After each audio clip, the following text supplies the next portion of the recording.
பழிந்து வந்த பாடகிலே அந்த மண்ணை வேறும் மனைவியுமா மனைவியுமா அந்த மாதவங்கள் செய்துவார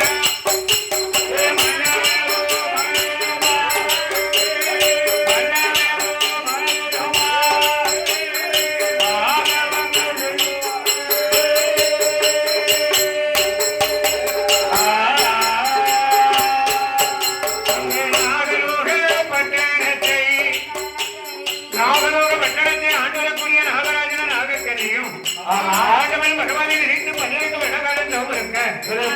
ஆண்டவன் பகவான் தவம் இருக்கின்ற அந்த பக்கத்துல நாகமணி ராஜமன்னன் ஆரோக்கியனுடைய தவத்திற்காக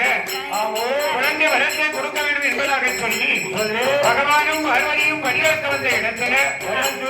அம்பிகை பார்வதி பிள்ளைவரத்தை கொடுக்க சொன்ன சித்திரபுத்திர நைனாரை வரவழைத்து நாகராஜன் ஆரோக்கியன் முன்ஜென்ம கணக்கெடுத்து பார்க்கும்போது 2 பேருடைய முன்ஜென்ம கணக்குப்படி குழந்தை இல்லை.